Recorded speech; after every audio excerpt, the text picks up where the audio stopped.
नमस्कार दोस्तों, मैं अनुज वर्मा आप सभी लोगों का स्टडी 81 पर स्वागत करता हूं। आज हमारा टॉपिक है कोशिकांग क्या होते हैं।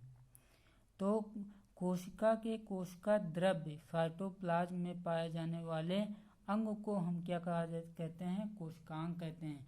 जो कोशिका द्रव्य में जो साइटोप्लाज्म होता है उसमें पाए जाने वाले अंग को हम क्या कहते हैं, कोशिकांग कहते हैं।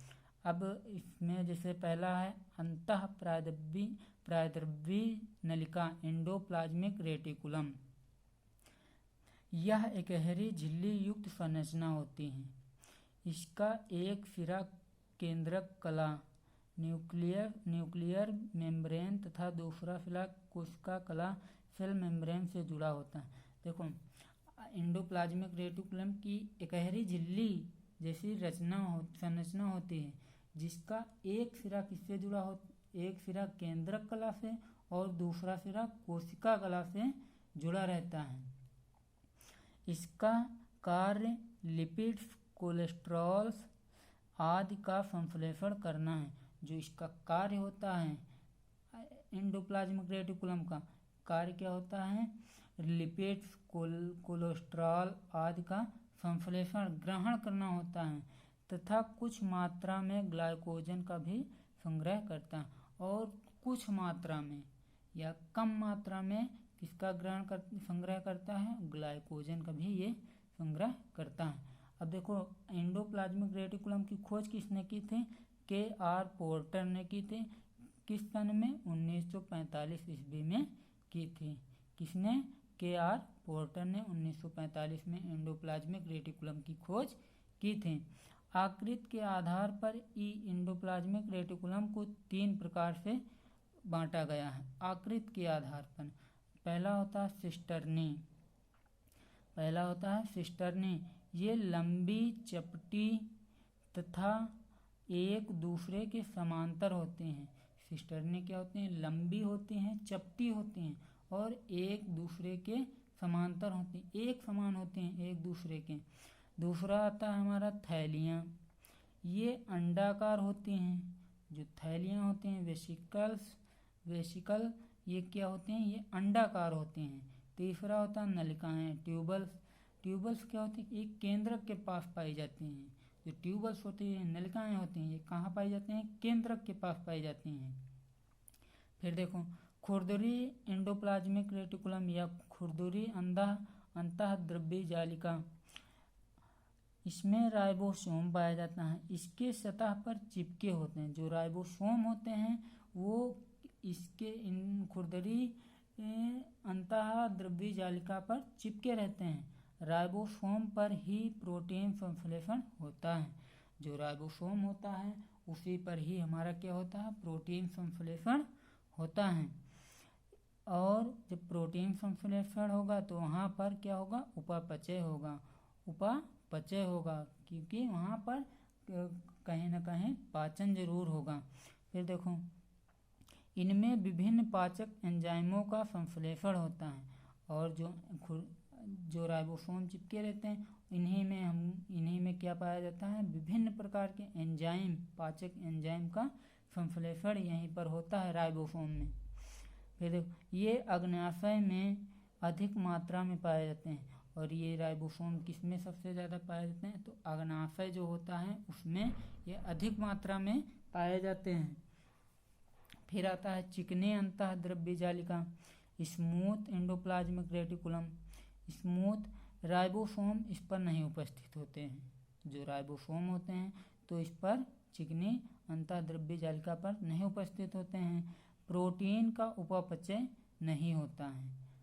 प्रोटीन का जो उपापचय होता है, और जो खुरदरी होती हैं एंडोप्लाज्मिक रेटिकुलम उस पर राइबोसोम के हैं, लेकिन उसमें क्या होता है, उसमें प्रोटीन का संश्लेषण होता है, उपापचय होता है। लेकिन जो चिकनी एंडोप्लाज्मिक रेटिकुलम है, स्मूथ वाले हैं, तो इसमें क्या होता है, इसमें प्रोटीन का उपापचय नहीं होता है। इसमें क्या होता है, एंजाइम का भी उपापचय नहीं होता। परंतु जो हार्मोन होते हैं, हार्मोन, स्टेरॉइड, फास्फोलिपिड, तो इन सभी का क्या होता है, उपापचय होता है इस चिकनी अंतःद्रव्यी जालिका में। फिर और आगे देखें, यह यकृत, कार्डियल, एड्रीनल तथा वसा कोशिकाओं में अधिक मात्रा में पाई जाती हैं। जो यकृत होता है उसमें जो कार्डियल होता है, एड्रीनल होता है तथा वसा की कोशिकाओं में ये चिकनी अंतःद्रव्यी जालिका पाई जाती हैं। फिर अगला आता है हमारा लाइसोसोम। लाइसोसोम की खोज किसने की थी? क्रिस्टियन ट्यूबे ने की थी।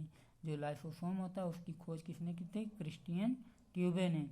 लाइसोसोम क्या है? एक पाचक एंजाइम से भरे होते हैं। जो लाइसोसोम होते हैं वो पाचक एंजाइम से भरे होते हैं। जब कोई हानिकारक सूक्ष्म जीव कोशिका में प्रवेश करता है, जब कोई हानिकारक सूक्ष्म जीव कोशिका में प्रवेश करता है तो इन्हीं पाचक एंजाइम के कारण नष्ट हो जाते हैं।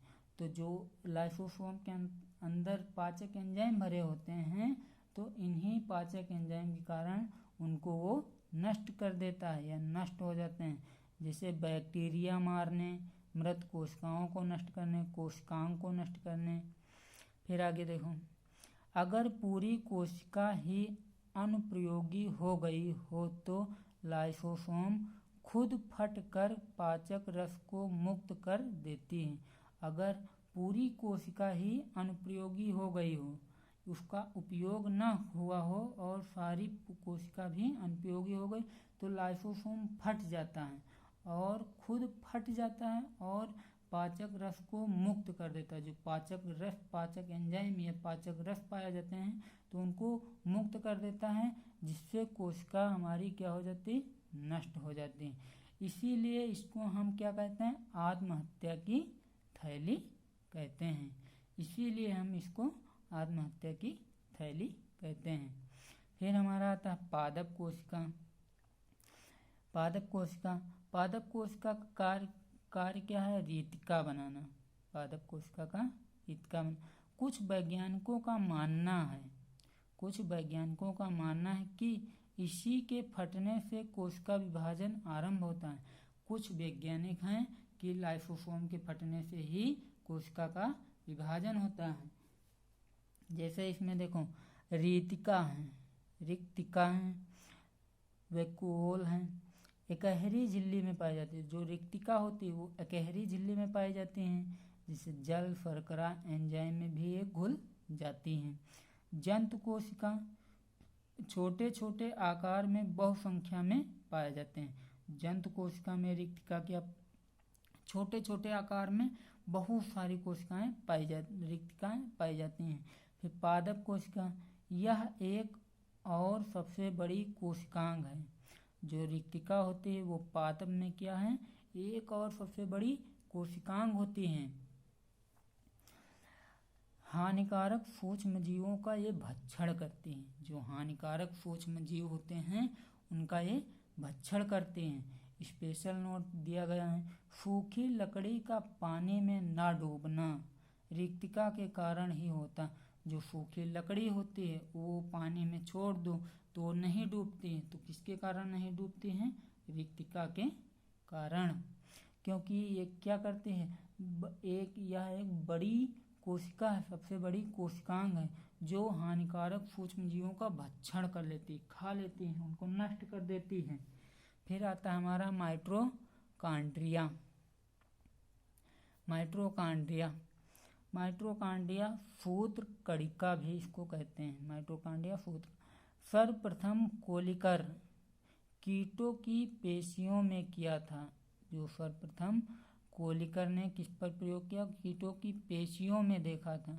फिर बंडा ने इसका नाम दिया। जो बंडा वैज्ञानिक थे उसने माइटोकॉन्ड्रिया नाम दिया। फिर माइटोकॉन्ड्रिया दोहरी झिल्ली युक्त होती है। जो माइटोकॉन्ड्रिया होती है ये दोहरी झिल्ली युक्त होती है। एक होती बाह्य झिल्ली, एक होती आंतरिक झिल्ली।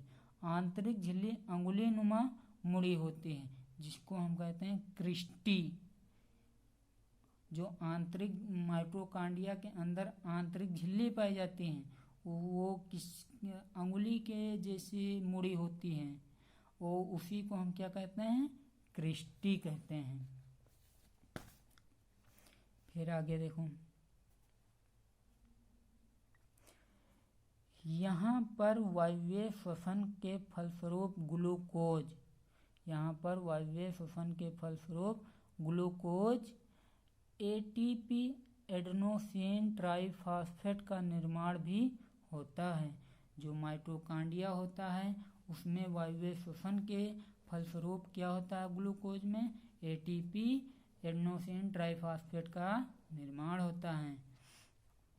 इसी एटीपी को ऊर्जा सिक्का भी कहते हैं, जिसे और क्या कहते हैं माइटोकॉन्ड्रिया को, पावर हाउस ऑफ सेल, कोशिका का विद्युत घर या कोशिका का बिजली घर, इसको किसको कहते हैं, माइटोकॉन्ड्रिया को कहते हैं। मनुष्यों में यह सर्वाधिक मात्रा में यकृत कोशिकाओं में पाया जाता है। जो मनुष्य होते हैं उसमें सबसे ज़्यादा कहाँ पाए जाते हैं, तो यकृत में पाए जाते हैं, यकृत की कोशिकाओं में पाए जाते हैं। कीटों में कहाँ पे पाए जाते हैं, वो पंखों में पाए जाते हैं। Special note, mitochondria bacteria plus नीलहरी शैवाल में नहीं पाए जाते हैं। जो माइटोकॉन्ड्रिया होता है वो किस में नहीं पाए, बैक्टीरिया में नहीं पाया जाता, और नीले हरे शैवाल में भी अनुपस्थित होते हैं, नहीं पाए जाते हैं। माइटोकॉन्ड्रिया में 2 डीएनए होता है और राइबोसोम होता है। जो माइटोकॉन्ड्रिया होता है उसमें क्या क्या होता है, डीएनए होता है और राइबोसोम पाया जाता है। क्रिस्टी की सतह पर छोटे छोटे सूक्ष्म कण होते हैं, जिसको हम क्या कहते हैं, ऑक्सीसोम कहते हैं। क्रिस्टी की सतह पर छोटे छोटे कण होते हैं, उनको हम क्या कहते हैं, ऑक्सीसोम कहते हैं। फिर हमारा अगला आता है राइबोसोम। राइबोसोम क्या होता है, झिल्ली विहीन होती हैं, इसमें झिल्ली नहीं पाई जाती हैं, झिल्ली विहीन होती हैं। यह प्रोटीन के संश्लेषण में सहायता करता है। जो प्रोटीन होता है उसको ग्रहण करने में यह बहुत मदद करता है या सहायता करता है। इसलिए मनुष्य के शरीर में सबसे महत्वपूर्ण कोशिका अंग यही माना जाता है।